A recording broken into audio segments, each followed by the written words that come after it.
नमस्कार दोस्तों, मैं यश कुमार उपस्थित हूं आपके सामने एक और ज्योतिष विवेचना के लिए। आज की ज्योतिष विवेचना एक बहुत ही महत्वपूर्ण विषय पर है।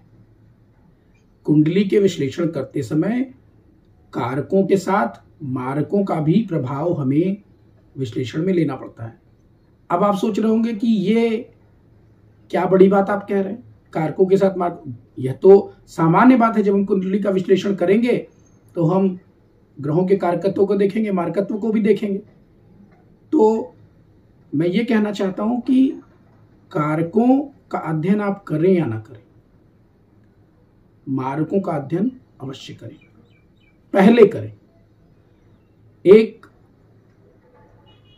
किसी पुरानी इंग्लिश फिल्म का एक डायलॉग है, stay close to your friends but even closer to your enemies.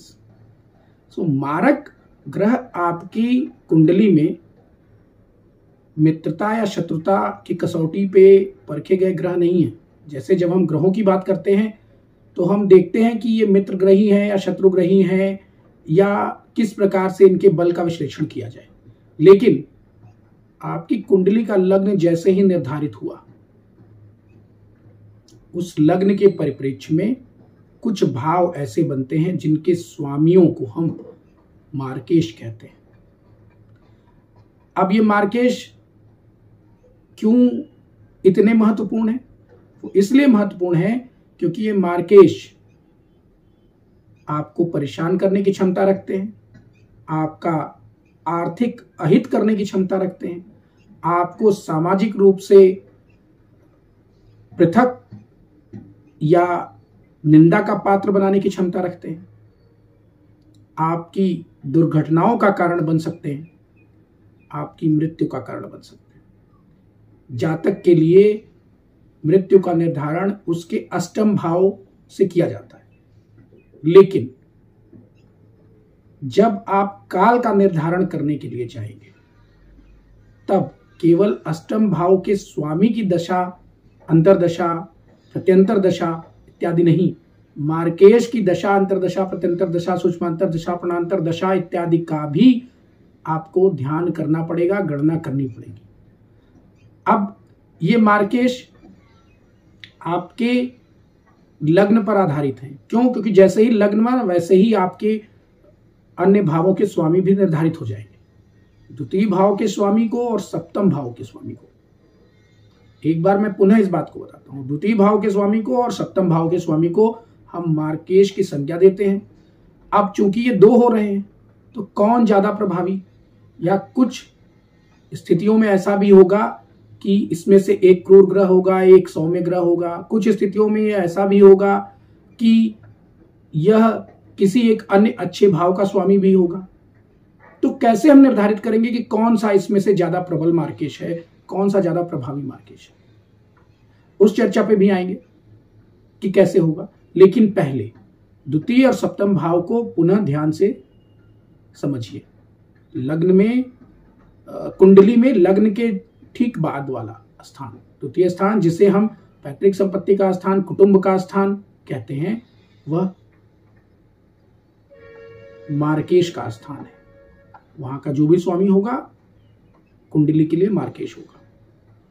सप्तम स्थान, जिसे हम दाम्पत्य जीवन का, वैवाहिक जीवन का, साझेदारी का, व्यापार का स्थान कहते हैं, वहां का स्वामी जो कोई भी हो वो मार्केश बनेगा। अब इन दोनों में से प्रबल मार्केश वह होगा जो कुंडली के लिए मित्रवत नहीं होगा। मान लीजिए दोनों मित्रवत हैं तो जो उनमें से कम मित्रवत हुआ। मान लीजिए कि एक मित्रवत एक शत्रुवत है तो जो शत्रुवत हुआ वह ज्यादा प्रबल मार्केश होगा। शत्रुवत कैसे? शत्रु क्षेत्र में बैठा हो, अपनी नीच राशि में हो, किसी पाप ग्रह के प्रभाव में हो, किसी क्रूर ग्रह की दृष्टि से दृष्ट हो। इन सब बातों के आधार पर हम मार्केश की प्रबलता और उसकी प्रभावोत्पादकता का निर्धारण कुंडली के विश्लेषण के समय करते हैं। अब इन मार्केशों का प्रभाव हमारे जीवन पे क्या होता है? मैंने बताया कि क्या क्या प्रभाव ये आपकी कुंडली पर रख सकते हैं। कुल मिलाकर यह आपको परेशान रखते हैं, परेशान करते हैं, इनकी वजह से आपको चिंतित होना पड़ता है, इनका आपको उपाय करना पड़ता है। अब उपाय क्या? जब हम कुंडली का विश्लेषण करते हैं और हम ग्रहों की बात करते हैं कि कौन से ग्रह हमारे लिए कारक हैं, तो उन्हें प्रबल करना और जो हमारे लिए मारक हैं उनको किसी प्रकार से नियंत्रित करना, यही उपाय है। रत्न जो सबसे सीधा उपाय लोगों के मस्तिष्क में आता है जब कुंडली के विश्लेषण की बात आती है, तो रत्न धारण कर आप ग्रहों को बलि करते हैं। तो एक अवधारणा यह भी है कि कहीं ऐसा तो नहीं कि मारक ग्रहों के उपाय के लिए हम कोई रत्न धारण करें और उससे वह ग्रह ही प्रबल और हो जाए और उसका मारकत्व बढ़ जाए। हाँ, बढ़ जाएगा। मार्केश के रत्न नहीं धारण किए जाते, कारक ग्रहों के रत्न धारण किए जाते हैं, लेकिन उनका भी विचार आप मेरे वीडियो को देखकर ऐसे ही मत निर्णय ले लीजिए। आपको किसी सुयोग्य, सुपात्र, सक्षम ज्योतिषीय परामर्शदाता के संपर्क में जाना चाहिए, जहां आपका वैयक्तिक तौर पर ज्योतिषीय मूल्यांकन हो सके आपकी कुंडली का। ज्योतिष ऐसा शास्त्र नहीं है कि आप इसे चलते चलाते वीडियो में ऐसे सुने, समझने के लिए, सीखने के लिए, अपनी रुचि के लिए, गणनाओं की प्रभाव को बढ़ाने के लिए, अपने फलकथन के प्रभाव को बढ़ाने के लिए, सिद्धांतों के पुनर्विचार के लिए ये वीडियोस ठीक हैं। लेकिन मेरा अभिप्राय है कि जब आपको कोई वैयक्तिक तौर पर परामर्श चाहिए हो तो आपको किसी सक्षम ज्योतिषी के संपर्क में आना होगा, सशरीर जाना होगा। न सशरीर जाइए तो कम से कम अपनी कुंडली भेजिए।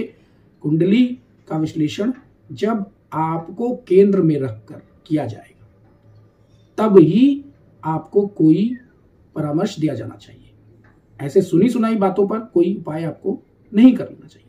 तो रत्न जो कि एक कीमती उपाय भी है, तो रत्न धारण नहीं किए जाते मार्केश के। मेरा अपना ऐसा मत है, मैंने अपने ज्योतिष के अनुभव के दौरान यही देखा है, यही बताया है, और इसके वजह से जिन जातकों को मैंने कोई परामर्श दिया अभी तक वो सही हुए। तो फिर क्या उपाय आप करेंगे? रत्नों के अलावा दूसरा उपाय होता है ग्रहों की शांति, देवों की आराधना। इसमें भी कुछ अफवाह, कुछ गलत अवधारणाएं हैं जो व्याप्त हैं हमारे समाज में। चूंकि मताधिक्य है इसलिए सदैव कुछ न कुछ भ्रम की स्थिति रहेगी। कुछ लोगों को यह भय होता है कि अगर मान लीजिए कोई मारक ग्रह है मेरी कुंडली का, मैंने उसकी पूजा करा दी और वो ही प्रबल हो गया और मारक ही को मैंने प्रबल कर लिया, तब तो मैं गया। नहीं, यह उपाय इस बात पे निर्भर नहीं करते कि यह सीधे तौर पे बस वही करेंगे जो ये करते हैं। ये उपाय सदैव हित ही करते हैं। आराधना से देव प्रसन्न ही होते हैं। ग्रह को हम क्रूर या पाप ग्रह, अशुभ ग्रह कहते हैं। राहु या केतु को हम दुष्ट ग्रह कहते हैं, लेकिन आप इनकी श्रेणी देखिए, आते ये देवों की श्रेणी में ही है। देव कौन? जो देव, वो देव ग्रह सदैव आपको देते हैं या उनकी अप्रसन्नता से आपको किसी चीज से वंचित करते हैं या आपके किसी पुराने कर्म का फल आपको प्रदान करते हैं या आपकी किसी भूल या अपराध की श्रेणी में आने वाले कर्म की सजा आपको देते हैं। तो जो दंड दे वह भी देवों की श्रेणी में आएगा ना। दंड देने का अधिकार ऐसे ही किसी को नहीं प्राप्त हो जाता है, जब वो देवों की श्रेणी में आएगा तो आएगा। तो ग्रह देवों की श्रेणी में आराधना से प्रसन्न ही होते हैं, तो प्रसन्न होने पर वो प्रबल हो जाएंगे तो आपका अहित नहीं करेंगे, प्रबल हो जाएंगे तो आपका अहित नहीं करेंगे, अपने मार्कत्व को थोड़ा कम कर लेंगे। लेकिन पुनः इस बात के लिए भी मैं आपको आगाह करता हूं कि ऐसे चलते चलाते कोई परामर्श मत ले लीजिएगा और न तो चलते चलाते किसी को ऐसे परामर्श दे दीजिएगा। जरूर चर्चाएं की जानी चाहिए किसी विषय पर, किसी बिंदु पर, ताकि वह समुन्नत हो, विज्ञान समुन्नत हो, शास्त्र समुन्नत हो, आपका अनुभव समुन्नत हो, ज्योतिष विज्ञान की यह जो अभ्यास की प्रक्रिया है यह समुन्नत हो। लेकिन इसके द्वारा दिए जाने वाले परामर्श सदैव व्यक्तिगत तौर पे होने चाहिए। उसके लिए व्यक्तिगत तौर पर किसी जातक की, किसी व्यक्ति की कुंडली का मूल्यांकन पहले किया जाना चाहिए, तब ही कोई निर्णय लिया जाना चाहिए। अब पुनः हम आते हैं कि अब अगर मार्केश मेरी कुंडली में प्रबल ही है या किसी ऐसे स्थान में बैठे ही हैं जहां से इनके प्रभाव की वजह से मेरा जीवन सही नहीं चल पा रहा है, तब क्या करें? चलिए मैं आपको एक अन्य उपाय बताता हूं जो मैंने अपने अनुभव के द्वारा देखा है, बहुत प्रभावी है। लेकिन मैं आपको एक बात बताता हूं, मुफ्त में प्राप्त चीजें या जिनमें आपका कोई परिश्रम न लग रहा हो, जिसमें आपको कोई खर्च न करना पड़ रहा हो, उन चीजों पर विश्वास करना हमारे समाज में लोगों के लिए मैंने यही देखा है कि बहुत मुश्किल होता है। लोग ऐसे उपायों को बहुत कमजोर उपाय या न काम करने वाला उपाय मानते हैं और इसलिए उसमें विश्वास किए बिना करते हैं। यदि करते हैं तो बहुत कम लोग होते हैं जो उपाय को इस मेरिट पर ग्रहण करते हैं कि बताने वाले को किसी की प्रेरणा से ही यह बात मेरे तक पहुंचाई जा रही है। चलिए यह एक अन्य चर्चा है, इसको हम कभी और कर लेंगे कि क्यों और कैसे क्या घटित हो रहा है, और जो कुछ भी घटित हो रहा है उसके पीछे कारण अवश्य है। लेकिन जो मैं आपको उपाय बताने जा रहा था वो उपाय यह है कि जो ग्रह आपके मार्केश हो, अब आप इसमें ये भेद मत कीजिएगा कि कौन प्रबलतम है, कौन उसमें से कमतर है, कौन ज्यादा प्रभावी है। जो भी हो सकता है 2 मार्केश हो आपके, हो सकता है क्या होंगे ही, क्योंकि ग्रहों का स्वामित्व तो हमने जब डिस्कस किया था तो हमने देखा था कुछ ग्रहों के पास 2 जो है स्थान है, 2 राशियां हैं, कुछ ग्रहों के पास 1 ही है। लेकिन द्वितीय और सप्तम भाव ज्यादातर बार अलग अलग ग्रहों के पास पढ़ते हैं, तो 2 मार्केश आपके होते हैं, एक प्रबल होता है, एक थोड़ा उदार होता है। लेकिन जो कोई भी ग्रह हो उनसे संबंधित जो रिश्ते हों, उस रिश्ते को आप सहेजना शुरू कर दीजिए, उस रिश्ते को आप सुमधुर बनाना शुरू कर दीजिए, उस रिश्ते को आप प्रगाढ़ बनाना शुरू कर दीजिए, उस रिश्ते के प्रति संवेदनशील हो जाइए। आप देखिए कि आपके मार्कत्व, आपके प्रति आपके मार्केश के मार्कत्व में कमी आ जाएगी। अब यहां पर बात खड़ी होती है कि कैसे पता चलेगा कि ये जो आप उपाय बता रहे हैं कैसे इसका मेजरमेंट होगा कि कमी आ गई कि नहीं आ गई। हो सकता है कि इसका कोई पैमाना सर्वसाधारण के लिए न बनाया जा सके, जैसे कि नहीं बनाया जा सकता। कपड़ा आप मीटर में खरीदते हैं, मीटर एक पैमाना है, पूरी दुनिया में चलता है। कोई भारी वस्तु आप किलो में खरीदते हैं, ये पैमाना है पूरी दुनिया में। लेकिन इस बात का क्या पैमाना है कि मेरे लिए जो मार्केश था वो मेरे लिए जितना बुरा बर्ताव कर रहा था अब उसमें कमी आ गई है। यह आपका वैयक्तिक अनुभव है, क्योंकि ज्योतिष सर्वसाधारण के लिए साधारण नियम बनाने का शास्त्र नहीं है। ये प्रत्येक व्यक्ति से अलग प्रकार से संबंधित है और ये सिर्फ आप ही जानेंगे जब आप इस उपाय को पूरे विश्वास के साथ अनुप्रयोग करेंगे।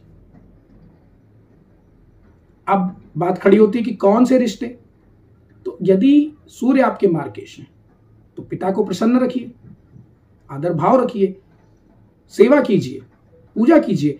यह बात तो वैसे भी हमारे समाज में मानी जाती है। पिता आदरणीय होते हैं, उनका सदैव आदर किया जाना चाहिए। यदि चंद्र हो तो माता का ध्यान रखिए, यदि मंगल हो तो छोटे भाइयों का ध्यान रखिए, बुध हो तो बहनों और बुआ इत्यादि का ध्यान रखिए। यदि गुरु मार्केश हैं तो आप अपने गुरुजनों को, बुजुर्गों को, शिक्षकों को प्रसन्न रखिए, उनसे अपने संबंध सुमधुर प्रगाढ़ बनाइए, उनके परामर्श लीजिए, उनके पास जाइए, बैठिए। यदि शुक्र हो तो समस्त नारी जाति के प्रति संवेदनशील हो जाइए, उनका सम्मान कीजिए, उनको प्रसन्न करने का उपाय कीजिए। और यदि शनि हो तो दासों के प्रति, नौकरों के प्रति, दबे कुचले वर्ग के प्रति संवेदनशील हो जाइए, उनके प्रति अच्छा व्यवहार कीजिए। आप देखेंगे कि आपके ग्रहों के मार्कत्व में कमी आ गई। आज अपने इस वीडियो को इतनी से चर्चा के साथ यहीं समाप्त करता हूं और आपसे आग्रह करता हूं कि यदि आपको इस चर्चा में कुछ उपयोगी लगा तो इसे अपने मित्रों, बंधु बांधवों के साथ साझा कीजिए। यदि यह वीडियो आपको पसंद आया तो इस वीडियो को लाइक भी कीजिए और हमारे चैनल को सब्सक्राइब कीजिए। धन्यवाद।